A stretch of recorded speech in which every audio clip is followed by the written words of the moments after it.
Обяд в Гърция, Неа Перамус.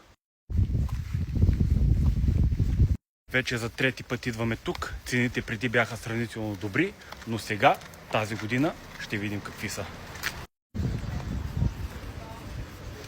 Това е единият плаж, който се намира на около 200 метра от нашата квартира.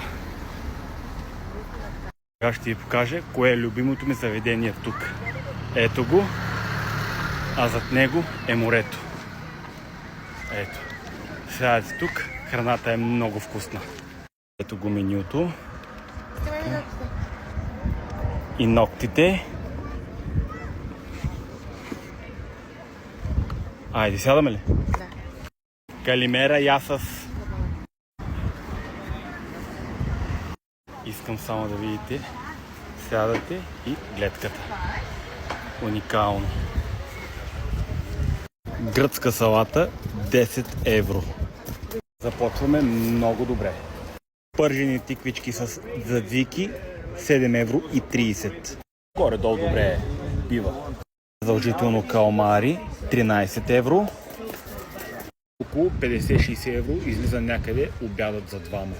Но отново пак да ви покажа гледката. Хапваш, пиваш биричка или узо и морето. Това е безценно. Биричката ми дойде. Алфа, любимата ми гръцка бира.